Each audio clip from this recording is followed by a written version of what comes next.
काळ आणि त्याचबरोबर हे वातावरण परीक्षेच्या अगोदर हे सगळं आपल्या विरोधात असतं. पण लक्षात ठेवा की या सगळ्या गोष्टींचा आपल्या अभ्यासावरती, आपल्या मानसिकतेवरती आणि आपल्या ऍटमॉस्फिअरवरती अजिबात परिणाम होता कामा नये. त्याचं कारण असं आहे की सगळ्या गोष्टी घडणारच आहेत आणि या सगळ्यांबरोबरच घडत असतात.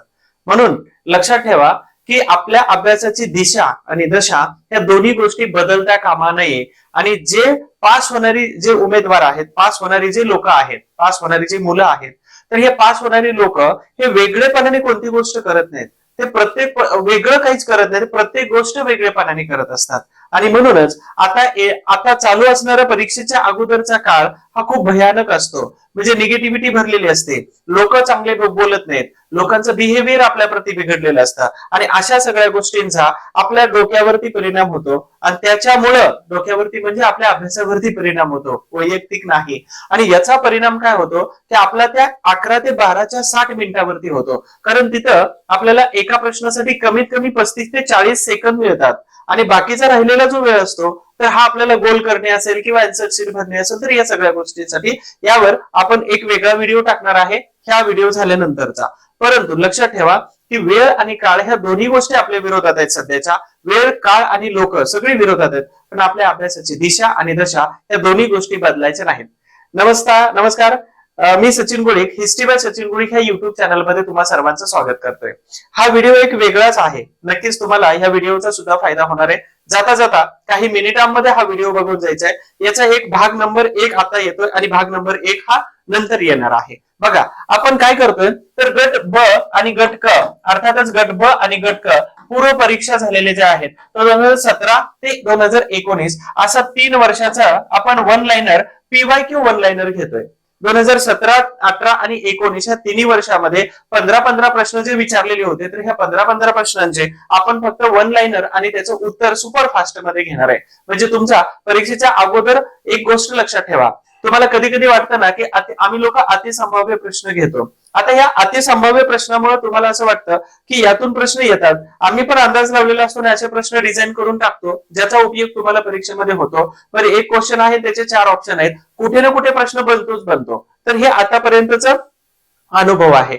पण गोष्ट महत्वाची काय माहितीये का की तुम्ही आणि तुमचा आयोग, ठीक आहे, तुम्ही म्हणजेच इथं असणारा आस्पायरंट कोणी असो, ठीक आहे, आणि त्याचबरोबर इथं असणारा प्रश्न काढणारा, परीक्षा घेणारा, नियुक्त्या देणारा आयोग, तर याच्यामधला मध्यस्थ म्हणून कोण काम करतो हे जर तुम्हाला माहिती करून घ्यायचं असेल तर नक्कीच हा व्हिडिओ शेवटपर्यंत बघायचा आहे. हा मध्यस्थ म्हणजेच कोण आहे माहितीये का, तर आयोगाचे आलेले आतापर्यंतचे प्रश्न.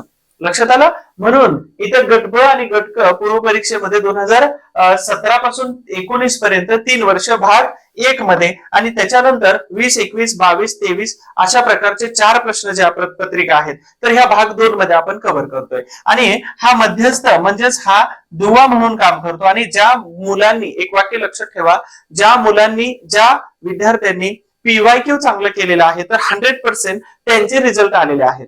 त्याचं कारण असं आहे की PYQ मधून आपल्याला कळतं की प्रश्न कसा डिझाईन होतो. एक गोष्ट मी तुम्हाला लास्ट टाइम तुम्हाला शेअर केली होती, सांगितली होती की तुम्ही अभ्यास काहीही नाही केला तरी चालेल, फक्त तुम्ही काय करा, अभ्यासाचा प्लॅन करा.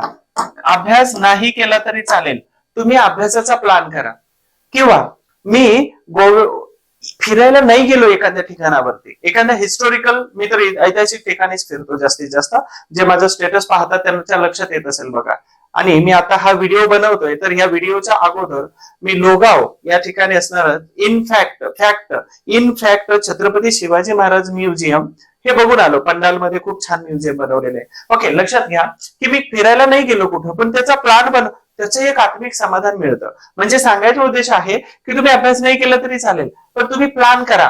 आता प्लॅन केल्यानंतर पुढचं काय माहितीये का, हा प्लॅन तुम्हाला शांत बसू देत नाही. हा प्लॅन तुम्हाला म्हणतो की उठ चल अभ्यास कर. सो सिंपल इज दॅट की हे जे PYQ आहेत, हे PYQ तुम्ही आणि तुमचा अभ्यास आणि तुमचा आयोग इथपर्यंत जोडण्याचं काम तुम्हाला हे PYQ करतील. So welcome to all history by Sachin Gulik ह्या युट्यूब चॅनलला जर तुम्ही नवीन असाल तर सबस्क्राईब करून ठेवा. अशाच वेगवेगळ्या प्रकारच्या इतिहासाच्या बॅचेस ऍप्लिकेशन मध्ये आहेतच, पण त्याच्यासाठी तुम्हाला हे युट्यूब वरूनच माहिती मिळणार आहे.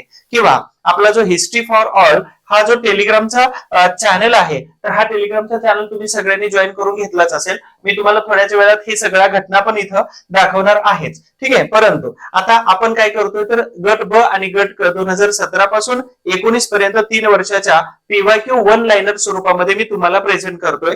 मी अपेक्षा करतो की तुम्ही 100% शेवटपर्यंत व्हिडिओ बघायचा. लाईक शेअर तो नंतरचा भाग आहे, ते केलं तर नाही केलं तर फरक नाही पडत आहे. सबस्क्राईब करून ठेवा, पुढचे लेक्चर मिळून जातील. पण दुसरी गोष्ट, तुम्हाला फायदा झाला पाहिजे. अंतिम उद्देश, अंतिम ध्येय काय आहे तुमचं आणि माझं, की माझा उद्देश आहे की तुम्हाला त्याचा फायदा झाला पाहिजे, तुमचा उद्देश आहे की त्याचा मला फायदा झाला पाहिजे. सो दोघातला मूळ कॉमन गोष्ट कोणती आहे तर हा कंटेंट आहे. मग या कंटेंटला शेवटपर्यंत बघायचं आणि व्हिडिओ पुन्हा तुम्हाला मिळावे त्याच्यासारखे, तर त्याच्यासाठी तुम्हाला सबस्क्राईब करून ठेवायचं आहे. चला आपण बघतोय काय गट ब आणि गट क मध्ये 2017 या वर्षाला विचारलेले प्रश्न जे आहेत, तर हे वन लाईनर सगळे प्रश्न आहेत. माझ्या बोलण्याचं किंवा माझं समजून सांगण्याचं स्पीड हे कमी जास्त होणार आहे, पण तुम्ही ऍडजस्ट करायचं, परीक्षेचा कालावधी आहे आणि हे जाता जाता आहे ना, मग जाता जाता शेवट गोड व्हावा. तर पहिला प्रश्न आहे, तुम्हाला सगळ्यांना दिसत असेल, आणि जर नाही दिसला तर इथं एक हा चॅनल आहे. कोणता? आपला हा इतिहासाचा हा चॅनल आहे. ठीक आहे, मग ह्या इतिहासाच्या चॅनल वरती तुम्हाला हे बघा इथं लिंक लिहून देतो मी, history for all, history for all. तर या चॅनल वरती ह्या वन लाईनरची पीडीएफ मी तुम्हाला देतो आणि ती पीडीएफ प्रिंट करून ठेवा किंवा जवळ ठेवा तुमच्या, आणि अभ्यास कसा करायचा मी तुम्हाला ऑलरेडी सांगितलेलं आहे. तर आपण सगळे इतिहासाचे वन लाईनर प्रश्न घेतोय. बघा, भारतीय स्वातंत्र्य चळवळीत स्त्रियांना आणण्याचा प्रथम पुढीलपैकी काम कोणी केलं होतं? प्रथम पुढीलपैकी काम कोणी केलेलं होतं किंवा डॉट डॉट यांनी केलेलं होतं? तर या प्रश्नाचं उत्तर आहे महात्मा गांधीजी. भारतीय उठावामध्ये, भारतीय चळवळीमध्ये, भारतीय सत्याग्रहामध्ये, राष्ट्रीय चळवळीमध्ये महिला सर्वात जास्त कोणाच्या माध्यमातून आल्या तर महात्मा गांधीजींच्या. बघा, याच्या अगोदर सामाजिक आर्थिक धार्मिक बाबतीमध्ये महिला प्रत्येक ठिकाणी आलेल्या होत्या. सामाजिक आर्थिक धार्मिक म्हटलेलं आहे मी, राजकीय नाही म्हटलं. आणि इथं जो प्रश्न दिलेला आहे तो राजकारणाच्या दृष्टिकोनातून म्हणजेच राजकीय, आलं लक्षात. आणि म्हणून या प्रश्नाचं उत्तर आहे महात्मा गांधीजी. 1 नंबरचं उत्तर आलं. त्यानंतर नंबर 2चा प्रश्न आहे, 1857च्या उठावानंतर इंग्रजी सैनिकांचे हिंदी सैनिकांचे प्रमाण किती होते?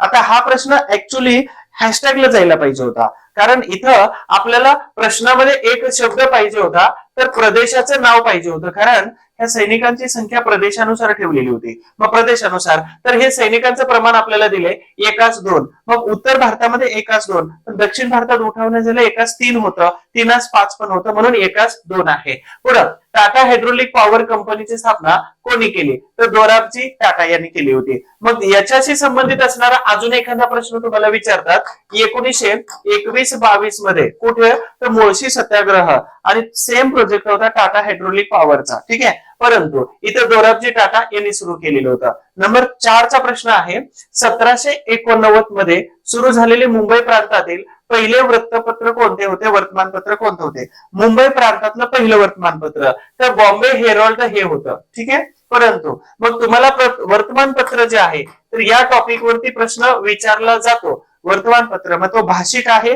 कोणाचं समर्थन करत होता, त्याच्यात कोणत्या प्रकारचे लेख लिहिले जात होते, किंवा अशा प्रकारचे अनेक प्रश्न तुम्हाला विचारले जातात न्यूजपेपरच्या निमित्ताने. ठीक आहे, नंबर 5चा प्रश्न आहे, 1872 मध्ये यामध्ये एका पठाणाने अंदमान निकोबार बेटावरती असता कोणाचा खून केलेला होता? तर तो खून झाला होता व्हिक्टोरिया राणीचा 3 नंबरचा सुपुत्र लॉर्ड मेयो यांचा. कालावधी जो होता 1869 पासून 1872 पर्यंत. अंदमान निकोबार बेटावरती भेटायला गेला असताना तुरुंग सुधारण्याचा खूप चांगला यांचा समज होता, किंवा तुरुंग सुधारणेसाठी समर्थक होते, म्हणून तिथे भेटायला गेले असताना शेर अली अफ्रिदी नावाच्या अफगाण पठाणाने त्यांची हत्या केली. त्याचं टार्गेट होतं मी कोणत्या तरी मोठ्या माणसाला मारावं, मोठ्या माणसाला मारलं. पुढील प्रश्न आहे 6 नंबरचा, खालीलपैकी कोणाच्या मते वेद हे अपौरुषेय नाहीत, म्हणजे देवाने निर्माण केलेले नाहीत, हे कोणाचं मत होतं? तर महात्मा ज्योतिबा फुले यांचं मत होतं. अपौरुषेय म्हणजे काय? तर देवाने निर्मित केलेले नाहीत, म्हणजेच हे मनुष्य निर्माण केलेले, मनुष्याद्वारा निर्माण झालेले आहेत, आणि मनुष्याने निर्माण केलेले आहेत, म्हणून तर ह्या वेदामध्ये चातुर्वर्ण व्यवस्था निर्माण आहे किंवा आहे, आणि ही चातुर्वर्ण व्यवस्था ही असमानतेवरती आधारित आहे. आलं लक्षात? अशी नाही, हे अशी आहे, आणि याच्यामुळं खालचा वर्ग वरचा वर्ग असे हा क्रम पडलेला आहे. ठीक आहे, पुढील 7 नंबरचा प्रश्न आहे, चौरी चौरा घटनेनंतर खालीलपैकी कोणती चळवळ संपुष्टात आली? चौरी चौरा घटना कधीची आहे? 1922 ची चौरी चौरा घटना आहे. ठीक आहे, परंतु कोणती चळवळ याच्या अगोदर सुरू झाली होती? तर 1920 मध्ये सुरू झालेली असहकार चळवळ 1920 ची चौरी चौरा हत्याकांडानंतर याच्यावर अतिसंभाव्य प्रश्नांच्या सिरीज मध्ये 6 भाग झालेले आहेत. अपेक्षा करतो सगळेच्या सगळे भाग तुम्ही बघितले असतील. जर नाही बघितले तर खाली तुम्हाला लिंक दिलेले आहेत आपल्या डिस्क्रिप्शन बॉक्स मध्ये, किंवा हिस्ट्री फॉर ऑलच्या टेलिग्रामला पण बघा, तिथे तुम्हाला दिसून जातील हे सगळे अतिसंभाव्य प्रश्न. आणि त्याच्यात हा प्रश्न मी डिस्कस केलेला आहे, चौरी चौरा असहकार चळवळ किंवा तिथे कोणाला मारहाण केली किंवा हत्याकांड कसं घडलं होतं. ठीक आहे, नंबर 8 चा प्रश्न आहे, महर्षी धोंडो केशव कर्वे यांनी विधवा महिलांसाठी पुण्यात पुढीलपैकी कोणती संस्था सुरू केलेली होती? आता महर्षी कर्वे जे आहेत तर हे महाराष्ट्रातले 1858 मध्ये त्यांचा जन्म आणि 100 वर्ष पूर्ण झाले म्हणून यांना 100व्या वर्षी भारतरत्न पुरस्कार दिलाच गेला होता. महर्षी कर्वे यांनी विधवा महिला आणि महिलांचं शिक्षण याच्यासाठीच काम केलं होतं आणि म्हणून कर्वे यांना भारत सरकार आणि वेगवेगळ्या विद्यापीठांकडून पदव्या दिलेल्या आहेत. त्या पदव्यावरती खूप सारे प्रश्न बनलेले आहेत, पाठ करून जावा, प्रश्न बनतो. मग यांनी काय सुरू केलं होतं? महिला आश्रम सुरू केलेला होता. हा महिला आश्रम 1907 साली सुरू केला होता. 1916 त्यांनी सुरू केलेली महिला विद्यापीठ पण महत्वाचा आहे.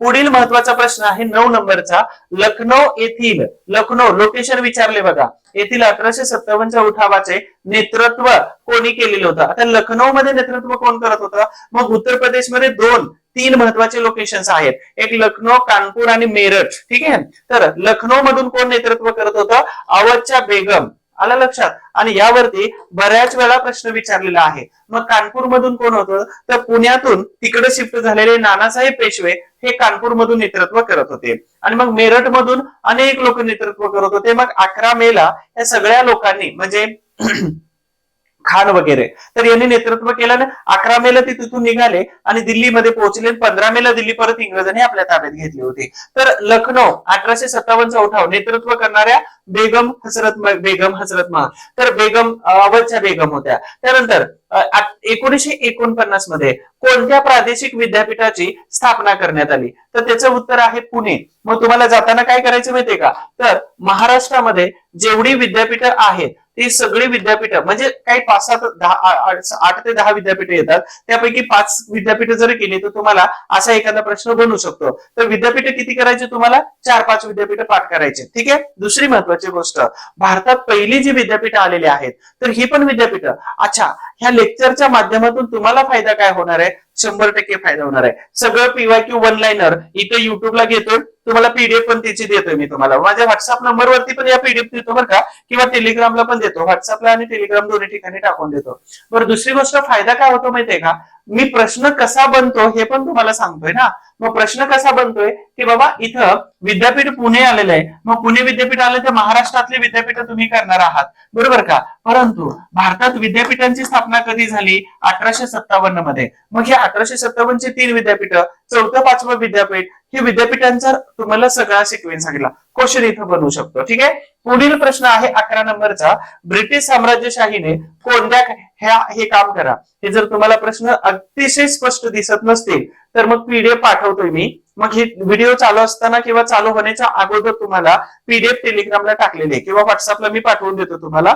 तर हे प्रिंट काढा आणि मग लेक्चर बघा. समोर पटपट 10 मिनिटात सगळे प्रश्न होऊन जातात. ठीक आहे. तर ब्रिटिश साम्राज्यशाहीने कोणत्या कायद्याद्वारे ईस्ट इंडिया कंपनीकडून भारताचा राज्यकारभार हा आपल्या हाती घेतला होता? आता ईस्ट इंडिया कंपनी जी आहे 1600 मध्ये स्थापन झाली आणि 1858 मध्ये 57च्या उठावानंतर 1858 मध्ये राज्यकारभार संपला. म्हणून याचं नाव काय दिलेलं आहे? गव्हर्नमेंट ऑफ इंडिया ऍक्ट 1858, म्हणजे 1858चा भारत शासन कायदा.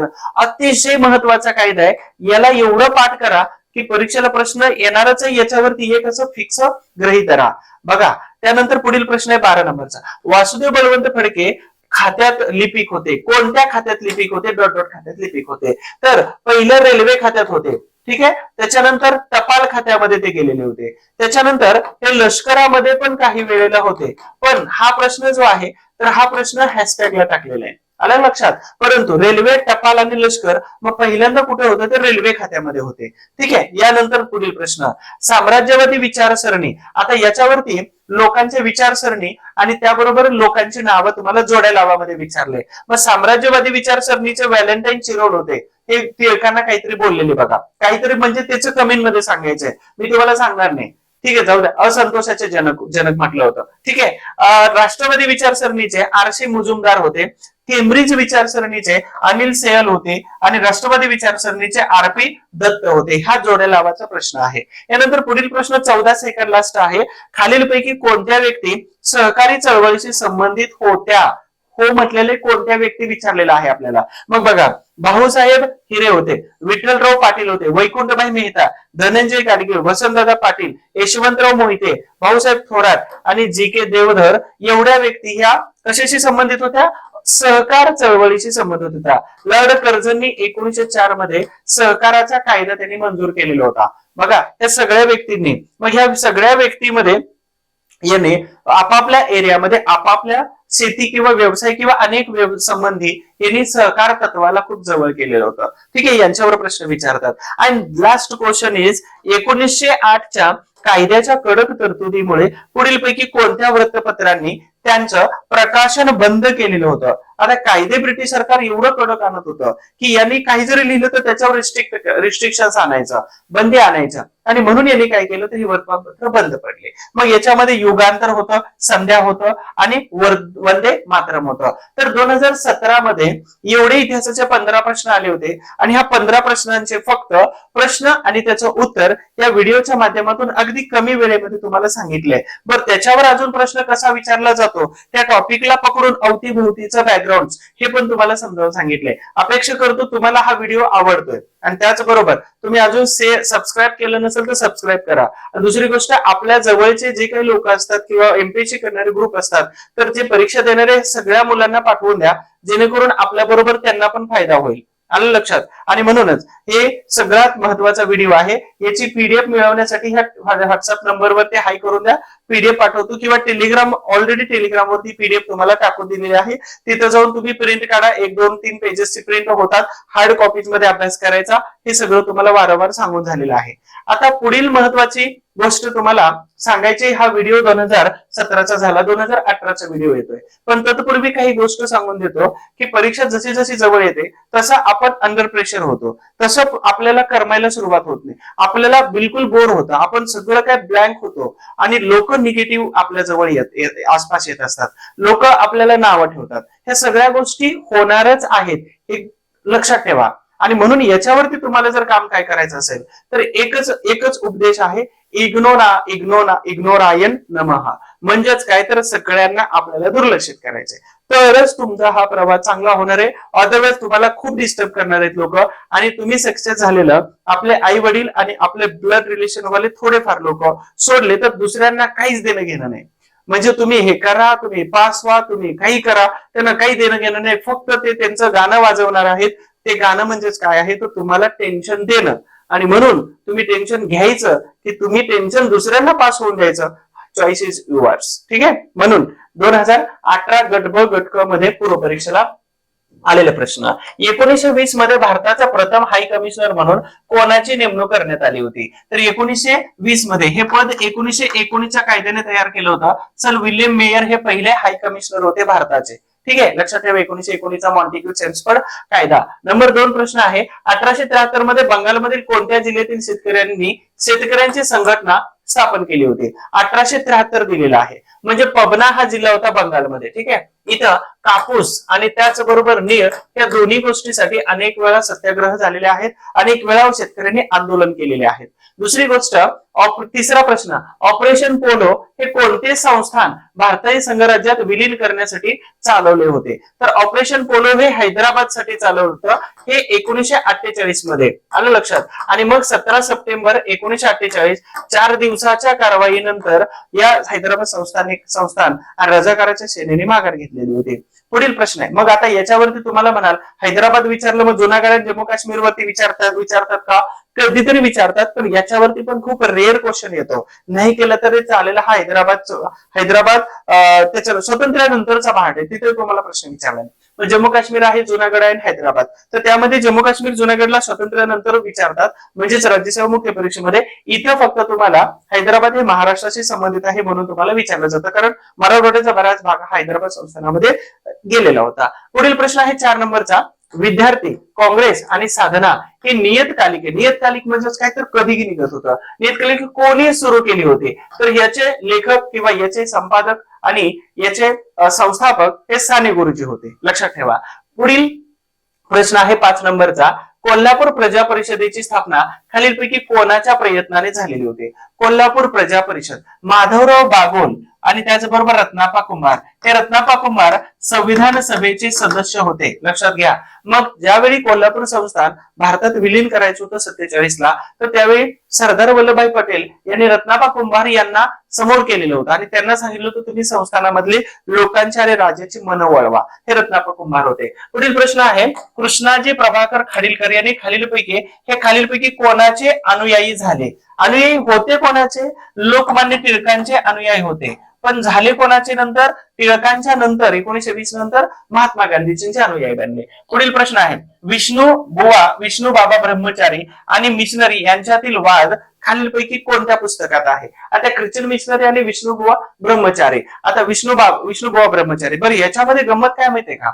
तर ह्यांच्यामध्ये माझा धर्म श्रेष्ठ की तुझा धर्म श्रेष्ठ, आणि या धर्मातले उणे धुणे त्या धर्मातले उणे धुणे हे सांगण्याची प्रथा. म्हणजेच आता हा वाद होता, त्याला नाव आहे समुद्र किनारीचा वाद, आणि हे पुस्तक आहे महत्वाचं. मग तुम्हाला पुस्तक कोणकोणतं? तर या पुस्तकामध्ये आत्मचरित्र विचारले जातात, लक्षात घ्या. आत्मचरित्र विचारतात. त्याचबरोबर त्यांनी कोणत्या पुस्तकाचं लेखन केलं होतं, त्याचबरोबर कोणतं पुस्तक मुखपत्र होतं, या टॉपिक वरती तुमचे क्वेश्चन्स आयोग विचारतं. पुढील प्रश्न आहे. कलकत्त्यास सुप्रीम कोर्टाची स्थापना कोणत्या कायद्याने करण्यात आली? तर जेव्हा ब्रिटिश ईस्ट इंडिया कंपनी भारतामध्ये आलेली होती, तर त्यावेळी भारतात भ्रष्टाचार खूप जास्त होता आणि म्हणून पहिला कायदा कंपनीकडून करण्यात आला. तो कायदा होता नियंत्रणाचा, त्याला रेग्युलेटरी ऍक्ट असं बोललं जातं. म्हणजेच हा कायदा 1773चा, आणि this is the first act from British East India Company. ठीक आहे. याच्यानंतर मग 1947 पर्यंत कंटिन्युअसली कायदेच आलेले होते भारतामध्ये. पण 47 ला जेव्हा कायदा आला, तर त्यावेळी ब्रिटिशांनी सांगितलं की इथून पाठीमागचे कायदे तुम्हाला ठेवायचे असतील तर ठेवा, अदरवाईज तुम्ही डिलीट करू शकता.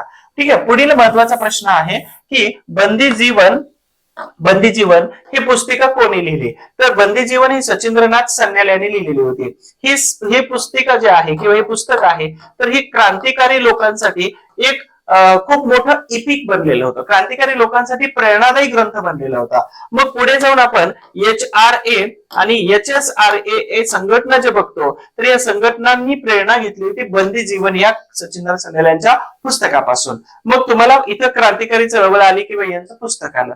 त्यानंतर घटना कालानुक्रमे रचना करा असा प्रश्न विचारलाय. तर सर्वात पहिल्यांदा येतो नेहरू अहवाल 1928, गांधी आयर्विन करार 5 मार्च 1931, दुसरी गोलमेज परिषद ही सप्टेंबर 1931, त्याच्यानंतर जाती निवाडा 1932 आहे. ठीक आहे, लक्षात घ्या. पुढील प्रश्न 11 नंबरचा 1857चा. मग लक्षात आलं असेल की 17 मध्ये 1857 आहे, परत 18 मध्ये 1857 आहे, परत काँग्रेस पण आहे, मग त्याचबरोबर क्रांतिकारी मुवमेंट आली, तर हे टॉपिक फिक्स करायचे. ठीक आहे. बघा, तर 1857च्या उठावात होळकर तटस्थ होते, परंतु त्यांच्या संस्थानातील पुढीलपैकी कोणत्या ठिकाणी शिपायांनी बंद केलेली होती?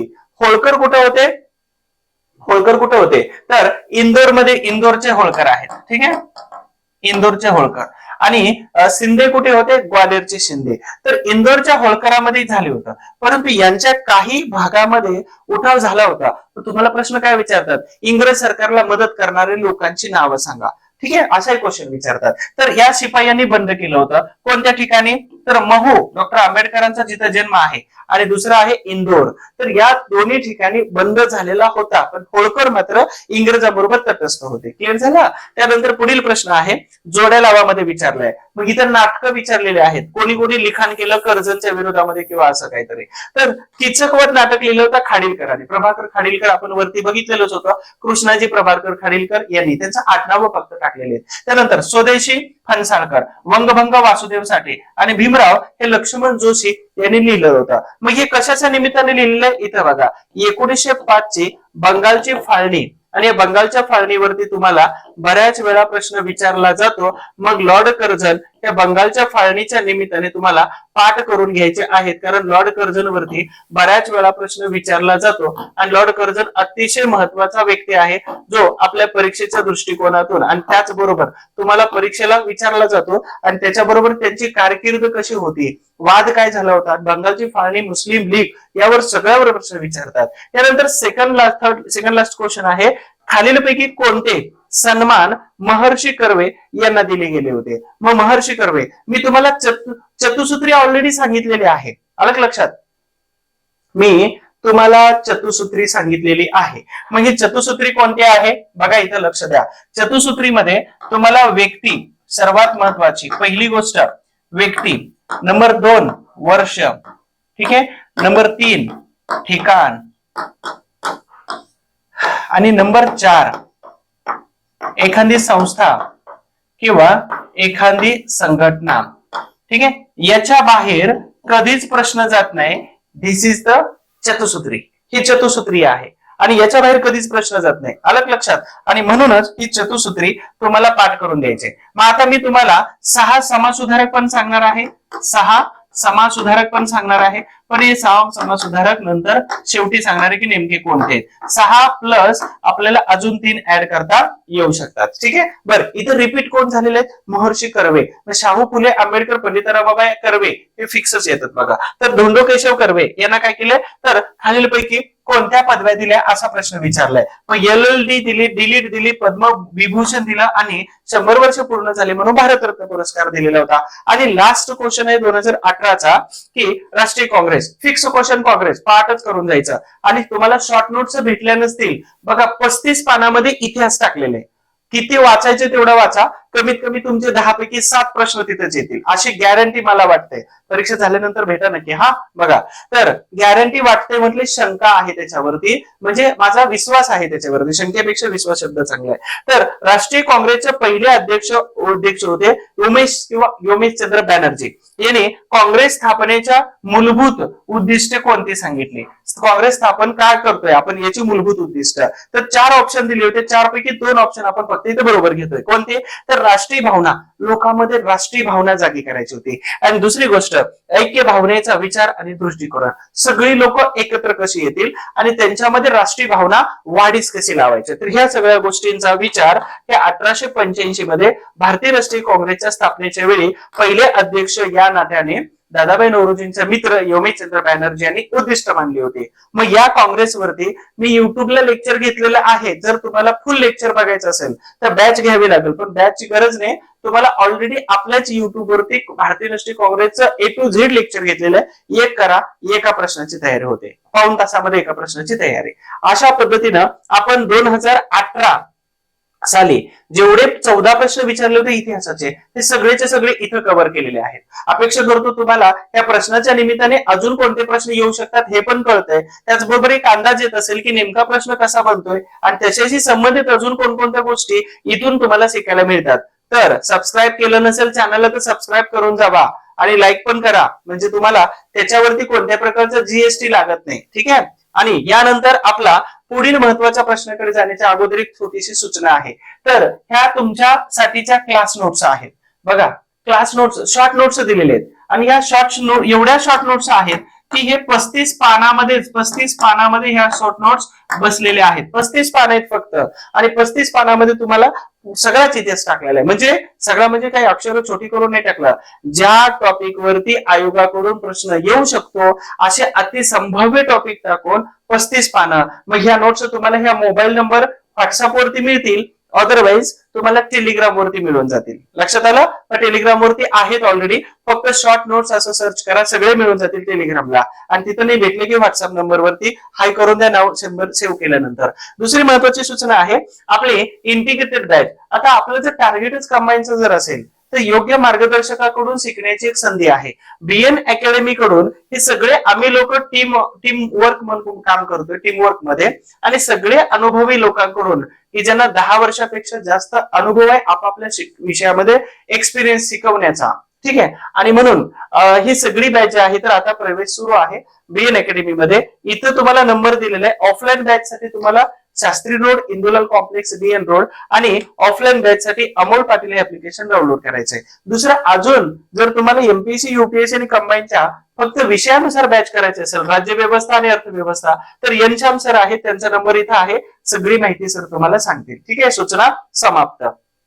महत्वाचं आहे बघा, वेळ आणि काळ ह्या दोन्ही गोष्टी आपल्या प्रचंड विरोधात आहेत सध्या.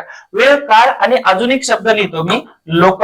वेळ, काळ आणि लोक हे सगळे आपल्या विरोधात आहेत. काही लोकांचा आता मला मेसेज आला, कसं असतं की तुम्हाला बाहेरची एनर्जी हरवण्यापेक्षा तुम्हाला इंटरनल जे काही पॉझिटिव्हनेस असतो तर हा तुम्हाला अप करतो, तुम्हाला विजेता ठरवतो. बाकीचे लोक किती निगेटिव्ह ओरडू द्या, सगळ्यांनाच दगड मारत बसायचं नसतं, काहींना बिस्किट पण खाऊ घालायचं असतं. या वाक्याचा अर्थ तुम्हाला चांगला कळाला असेल, कारण तुम्ही सुज्ञ आहात, तुम्ही अधिकारी होणार आहात. ठीक आहे. म्हणून लक्षात घ्या. तर वेळ आणि काळ हा आपल्या विरोधात आहे, लोक पण आपल्या विरोधात आहेत, पण आपल्याला आपल्या अभ्यासाची दिशा आणि दशा या दोन्ही गोष्टी बदलू द्यायच्या नाहीत. मग नियोजन व्यवस्थित करा, सातत्य ठेवा, सकारात्मक राहा. बाकी सगळ्याच गोष्टींसाठी आम्ही तुमच्या सोबत आहोत. साथ आणि सोबत या दोन्ही गोष्टी, त्याच्याबरोबर सल्ला पण तुम्हाला व्यवस्थित होते. पॉझिटिव्ह आणि विशेष की बऱ्याच वेळा 25 वर्ष, 50 वर्ष, 75, 60, 100, 125, 150, 125, 200, 250 अशा घटना ज्या पूर्ण झालेल्या असतात, हे वर्ष घटना पूर्ण होऊन एवढी वर्ष झालेली असतात, तर त्याच्यावरती एक प्रश्न विचारला जातो बघा. म्हणून मी त्याचे काही पोस्टर्स बनवलेले आहेत. तर बघा, 75 वर्ष पूर्ण झालेल्या घटना. ठीक आहे. याच्यानंतर मग अशा ह्या घटनावरती तुम्हाला प्रश्न विचारला जातो. 75 वर्ष पूर्ण झालेल्या घटना, त्याच्यानंतर 100 वर्ष पूर्ण झालेल्या घटना, 125 वर्ष पूर्ण झालेल्या घटना, 150 वर्ष पूर्ण झालेल्या घटना, आणि त्याच्यानंतर शेवटी फायनली 200 वर्ष पूर्ण झालेल्या घटना. तर हे पोस्टर तुम्हाला ऑलरेडी टेलिग्रामला टाकलेले आहेत. जर तुम्हाला पर्सनल पाहिजे असतील तर दिलेल्या नंबरवरती हाय करा आणि सांगा की ह्या 50 पासून, 75 पासून 200 वर्ष, 250 वर्ष पूर्ण झालेल्या घटनांचे पोस्टर्स मला हवे आहेत. ते तुम्ही पाठवलं तर चांगलं होईल. आणि हे सगळं तुमच्यासाठी चालू आहे. So Telegram history for all वरती टाकलेले आहेत, किंवा आपल्या व्हॉट्सअप नंबरवरती हाय केलं तर तुम्हाला सगळे पोस्टर पाठवून देतो. राहा. आपण घेतोय शेवटचा 2019 गट ब आणि क मध्ये आलेले PYQ चे सगळे प्रश्न आणि वन लाईनर त्याची उत्तर बघा. सतीच्या चालीचे निर्मूलन करण्यासाठी जॉन माल्कम यांनी मुंबईत चालवलेल्या प्रयत्नांना कोणी पाठिंबा दिला? जॉन माल्कम कुठे होता? तर मुंबईमध्ये होता. आणि मग मुंबईमध्ये त्यावेळी कोण होतं? नाना जगन्नाथ शंकर शेठ. तर यांच्या मदतीनं 1823 मध्ये इंग्लंडला अर्ज पाठवला. तर राजाराम मोहन रॉय, अय्यर आणि नाना या तिघांची सही होती. याच्यावर ऑलरेडी प्रश्न विचारलाय. तर माल्कम जे होता 1827 पासून पुढे होते जॉन माल्कम, बॉम्बे प्रांताचे गव्हर्नर. पुढील प्रश्न आहे, शाहू महाराजांनी नवीन शंकराचार्य म्हणून कोणाला नेमलेले होते? मग याचं उत्तर आहे सदाशिव बेनरीकर. कोल्हापूरकर. एसटी स्टँडच्या लागून पाठीमाग असणारा जो रोड आहे त्या रोडचं नाव आहे सदाशिव बेनाडीकर पाटील हे नाव आहे. मी गेलो बऱ्याच वेळा तर त्या रोडला ऑब्झर्वेशन केलं तर त्याचं नाव बेनाडीकर पाटील आहे. आणि शंकराचार्य या पदावरती, मठावरती, मौनी बाबा मठावरती, तर यांची नेमणूक केली होती बेनाडीकर पाटील यांची. लक्षात घ्या. बरं, याच्यासाठी वेदोक्त प्रकरण कारणीभूत होतं आणि म्हणूनच शाहू महाराजांनी मराठा समाजातला व्यक्ती सुद्धा छत्र जगद्गुरु शंकराचार्य बनू शकतो अशा प्रकारचं त्यांनी नियोजन केलं होतं. वेदोक्त प्रकरण 1899 1905 पर्यंत ज्वलंत धगधगता वातावरण कोल्हापूरमध्ये होतं. प्रश्न नंबर 3, प्रतियोगिता सहकारी पक्ष कधीचा आहे? 1926 चा. या या व्यक्तींचा कोणत्या पक्ष स्थापनेमध्ये सहभाग होता? म्हणजे कोणत्या व्यक्ती होत्या जे या पक्ष स्थापन करण्यामध्ये त्यांचा सहभाग होता? तर प्रश्नामध्ये असं विचारलं होतं. मग उत्तर आहे नची केळकर, मदन मोहन मालवीय, बॅरिस्टर मुंजे आणि लोकनायक श्री आने. तर ह्या सगळ्या व्यक्तींनी 1926 ला इथे प्रतियोगिता सहकार पक्ष सुरू केला. नंबर 4 चा प्रश्न आहे, उलगुलन नावाचा आदिवासी विद्रोह कोणी घडवून आणला? त्याचं उत्तर आहे बिरसा मुंडा. बिरसा मुंडा यांना जननायक असं म्हटलं जातं. आणि मग तिथं ख्रिश्चन धर्म कन्व्हर्जन वगैरे किंवा इंग्रजां लोकांकडून जमिनी काढून घेणं असेल किंवा अन्य अत्याचार अखंड चालू होतं, म्हणून उलगलून उठाव त्याला बिरसा मुंडा किंवा मुंडा उठाव या नावाने ओळखतात. इम्पॉर्टंट आहे. मग आदिवासी चळवळ ही तुम्हाला खूप महत्वाची आहे, चांगली करून जावं लागेल. पुढील प्रश्न आहे, स्त्री शिक्षणाची दिशा हा स्त्री शिक्षणावरील लेख कोणत्या वृत्तपत्रात प्रकाशित झाला होता? आता स्त्री शिक्षणाची दिशा हा वर्तमानपत्रातला लेख होता 1881 मध्ये. मराठा आणि त्याचबरोबर केसरी अशा प्रकारचे दोन वर्तमानपत्र आगरकर टिळकांनी सुरू केले होते, ज्या दोन वर्तमानपत्रांनी महाराष्ट्रामध्ये पुरोगामीच्या ऐवजी वेगळी विचारसरणी मांडली जात होती आणि प्रत्येक ठिकाणी विरोध आणि समर्थनाच्या बऱ्याच गोष्टीवरती लिखाण केलं जात होतं. आणि अशा वर्तमानपत्रामध्ये स्त्री शिक्षणाची दिशा यावरती लेख लिहिणं म्हणजे खूप मोठी गोष्ट होती. ठीक आहे. पुढील गोष्ट प्रश्न, 1911 मध्ये कोल्हापूर येथे सत्यशोधक समाजाची शाखा स्थापन करून छत्रपती शाहू महाराज आणि त्याचे अध्यक्ष म्हणून खालीलपैकी कोणाची नेमणूक केलेली होती? 11-1-11 कार्यक्रमाचे अध्यक्ष होते परशुराम इनामदार घुसरवाडकर आणि त्या सत्यशोधक समाजाचे पूर्ण कोल्हापूरच्या अध्यक्ष राहिलेले होते भास्करराव जाधव. हे भास्करराव जाधव म्हणजेच कोण माहितीये का? तर रायगडाच्या पायथ्याचे बिरवाडीचे होते. बॉम्बे प्रांतात पहिला क्रमांक आला होता त्यांचा. आणि त्याच्यानंतर ह्या भास्करराव जाधव हे यांना शाहू महाराज आपले प्रति सहकारी म्हणत होते. प्रति शाहू महाराज आणि कोल्हापूरचे दुसरे शिल्पकार शाहू महाराजांचे अर्थात भास्करराव जाधव होते, म्हणजे कोल्हापूरचे दुसरे शिल्पकार.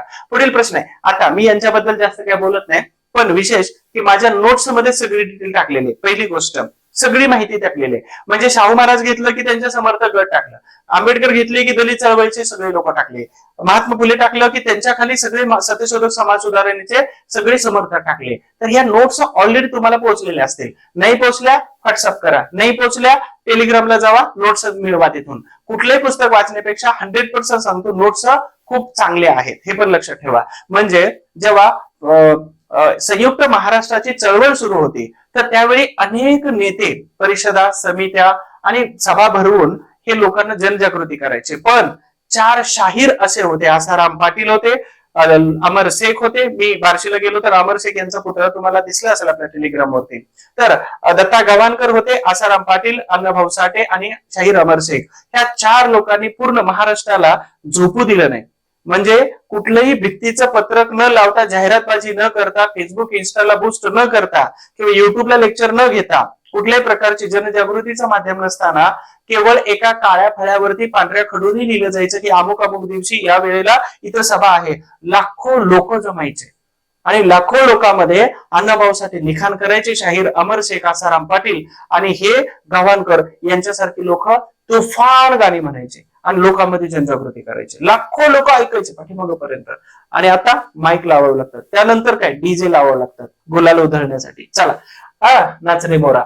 पुढं भास्करराव जाधव आले. त्यानंतर शारदा सदनातील पहिल्या विद्यार्थी कोण होत्या? तर आनंदीबाई, त्यांनाच आपण बाया कर्वे असं म्हणतो. कर्वेनगर मध्ये एमपीएससी करणाऱ्या मुली ज्या राहतात तर ह्या शक्यतो किंवा शिक्षण घेणाऱ्या मुली यांच्या हॉस्टेलमध्ये राहतात. यांच्या नावाने कमिन्स कॉलेजच्या पाठीमाग हॉस्टेल आहे. 8 नंबरचा प्रश्न आहे, 1919 चा भारतीय प्रशासकीय कायदा तयार करण्यात लॉर्ड चेम्सफोर्ड यांना कोणी मदत केली होती? प्रश्न विचारतात बघा.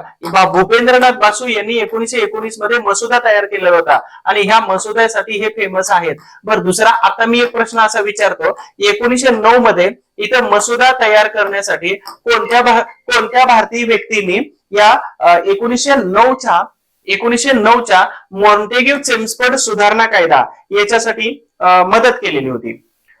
आदरणीय समाधान महाजन सरांचा फोन आहे, पण मी लेक्चर झाल्यानंतर घेतो. ठीक आहे. तर 1909 चा मसुदा, मग खाली तुम्ही कमेंट बॉक्स मध्ये सांगायचे 1919 सांगितला. पुढे क्वेश्चन नंबर 9 आहे, बालविवाह आणि लादलेलं वैधव्य या विषयावरती कोणी लेख लिहिलेले होते? तर बेहरामजी मलबारी. आणि बेहरामजी मलबारी यांच्या प्रयत्नाने 1891 मध्ये विधवा पुनर्विवाह नाही बालविवाह बंदीचा कायदा किंवा बालविवाह हा बंदीचा कायदा त्यांच्या प्रयत्नाने आणलेला होता.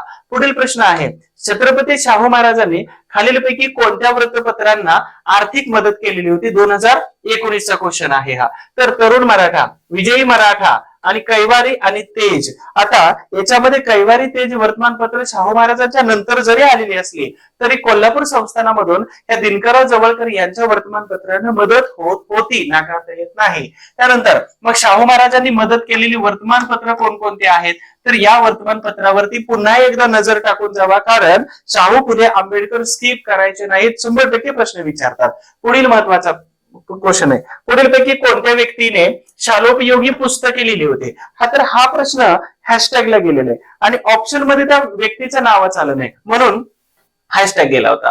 पुढील प्रश्न आहे, 28 डिसेंबर 1885 रोजी भरलेल्या भारतीय राष्ट्रीय काँग्रेसच्या पहिल्या अधिवेशनात कोणते इंग्रज हजर होते.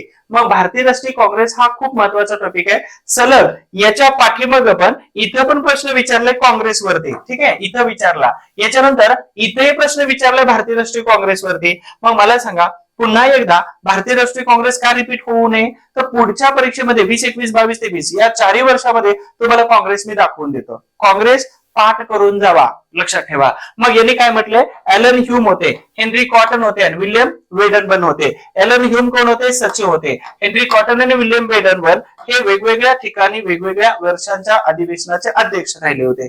पुढील, भारतीय राष्ट्रीय काँग्रेसचे खालीलपैकी कोणती अधिवेशनं मुंबई, 2 प्रश्न 19 विचारले, मुंबई येथे आयोजित करण्यात आले होते. पहिलं अधिवेशन पुण्यात होणार होतं, परंतु कॉलराची साथ आली होती, प्लेगची साथ नाही दादांनो, ठीक आहे. तर पहिलं 85, 5वं 89, 20वं 1904 आणि 31वं 1915. तर अशा प्रकारची अधिवेशनं, ऍक्च्युली ते ऑप्शन्स मध्ये दिलं होतं, मी फक्त उत्तर. तर अशा प्रकारची 4 अधिवेशनं मुंबईमध्ये झाली होती. पुढील प्रश्न आहे, जोड्या लावा. समाजसुधारक आणि त्यांचा जन्म. आता समाजसुधारक आणि त्यांचा जन्म कुठं आणि कोणत्या दिवशी झाला, तर याची जर तुम्हाला एकत्रित माहिती हवी असेल तर मी तुम्हाला त्याची पण पीडीएफ एकतर व्हॉट्सअप करतो, मी सगळी समाजसुधारक बाजूला काढलेले आहेत सगळे, आणि त्यांची पीडीएफ व्हॉट्सअप करतो किंवा टेलिग्रामला टाकून देतो, तिथून घ्या डाउनलोड करून, प्रिंट करून इथं कुठेतरी चिपकवून ठेवा. दुसरं, न्यायमूर्ती रानडे यांचा जन्म नाशिकच्या निफाडमध्ये, आगरकरांचा जन्म साताऱ्यातील टेंभू तर कराड जवळ, वीरा शिंदे यांचा जन्म कर्नाटक जमखिंडी, तर गोपाळ हरी देशमुख लोकहितवादी यांचा जन्म पुण्यामध्ये झाला होता. तर बऱ्याच समाजसुधारकांचा जन्म कुठे झाला, लक्षात घ्यायचंय. खालीपैकी कोणते वाक्य बरोबर आहे. आता बरोबर याच्यामध्ये 3 वाक्य बरोबर नव्हते, म्हणजे इथं 15 नंबरच्या प्रश्नामध्ये पहिले 3 ऑप्शन चुकीचे होते. हे रयतवारी किंवा त्याबरोबर जमीन महसुलाच्या व्यवस्थेवरती प्रश्न विचारला होता. तर कोणतं वाक्य आहे, तर लास्ट 4 नंबरचं वाक्य बरोबर होतं. प्रिंगेलची नियुक्ती पुणे जिल्ह्यात 1823 मध्ये कोणी, तर माउंट स्टुअर्ट एल्फिन्स्टन यांनी, त्याचा कार्यकाळ 1819 ते 27 होता. तर असिस्टंट रिव्हेन्यू कलेक्टर म्हणून त्यांची नेमणूक केलेली होती. अशा पद्धतीनं 2019 मध्ये झालेले 15 प्रश्न जे होते ते कव्हर केले होते. म्हणजेच 2017, 18, 19, 45 प्रश्न या छोट्याशा व्हिडिओमध्ये तुम्हाला कव्हर करून दिलेले आहेत, 1 लाइनर मध्ये. या सगळ्या प्रश्नांची पीडीएफ पण तुम्हाला मी अवेलेबल करून देतो. झेरॉक्स काढा आणि जाता जाता फक्त 10 प्रश्नांची तयारी करा. मी काय म्हणतो, 10 पैकी 10 प्रश्नांचं टार्गेटच ठेवा. 10 पैकी 9 मिळू द्या, 8 मिळू द्या, 7 मिळू द्या, पण 10 पैकी 10च घ्यायचे असं टार्गेट ठेवून जावा. आणि मी तुम्हाला 10 पैकी 10 मिळायलाच पाहिजेत या मताचा आहे. मी त्याच्यासाठी खूप आग्रही आहे आणि समर्थक पण आहे. कशाचा, 10 पैकी 10, आणि तुम्ही अधिकारी व्हावे या गोष्टींचा समर्थक आहे. आता जर तुम्हाला खूपच टेन्शन आलं आणि तुम्हाला वाटलं की आपल्याला बोलायचंय, तर माझ्याशी बोलण्यासाठी हा नंबर दिलेला आहे. पण आग्रह नाही की तुम्ही माझ्याशीच बोललं पाहिजे, कारण खूप अडचणीत अभ्यास करत असतानाच्या मध्ये, आयुष्याच्या असो, अभ्यासाच्या असो किंवा पुस्तकांचे असो, प्रत्येकाची लाईफ खूप डिस्टर्ब असते. मध्ये पर्सनल असो, अभ्यासाचे असो किंवा बाकीच्या बऱ्याच गोष्टी. पण मला असं वाटतं की प्रत्येकाने कुठंतरी बोललं पाहिजे. म्हणजेच कोणीतरी एक असा व्यक्ती ठेवायचा, मुलगा, मुलगी, मैत्रीण, मित्र, की ज्याच्यासोबत आपलं सगळं मन हलकं करता आलं पाहिजे. आणि जर असा व्यक्ती जर असेल तर आपल्या मनावर आलेलं दडपण, आपण जे अंडर प्रेशर असतो, जो स्ट्रेस मध्ये असतो, ते कमी होत जातं. पटतंय का बघा. फेसबुकची पण लाईन आहे, what is in your mind, तुमच्या मनात काय आहे लिहा. आपण तिथे फोटो अपलोड करतो आठवणीसाठी, मग तिथे 11 इयर्स बिफोर किंवा अगो, ठीक आहे. पण इथं अभ्यासामध्ये असेल किंवा तुमच्या अजून काय अडचणी असतील तर तुम्ही बोललं पाहिजे. मग तो कोणालाही बोला, पण 1-2 व्यक्ती तर असे ठेवा की ज्याच्यासोबत सगळं आपलं मन हलकं करता आलं पाहिजे. ठीक आहे, माझा नंबर हा आहे, सेव्ह करून ठेवला तरी चालेल. आणि मग तुम्हाला येणाऱ्या परीक्षेमध्ये 100% सक्सेस मिळायलाच पाहिजे. आणि ते सक्सेस मिळवण्यासाठी तुम्ही आतापर्यंत अनेक महिने, अनेक दिवस, अनेक वर्ष, अनेक आठवडे, अनेक दिवस, अनेक तास अभ्यास केलेला आहे. तर याला 1 तासासाठीचा एवढा मोठा 8 तास चालू होता. एवढा मोठा प्रयत्न चालू होता सगळा एका तासासाठी. 1 तास तुमचं आयुष्य बदलणार आहे. हे आयुष्य बदलण्यासाठी तुम्हा सगळ्यांना माझ्याकडून नेहमी नेहमी नेहमी शुभेच्छा असणारच आहेत. परंतु ह्या परीक्षेपर्यंत तुमची तब्येत ही चांगली राहिली पाहिजे याच्यासाठी पण शुभेच्छा आहेत. So wish all the best. Thank you so much.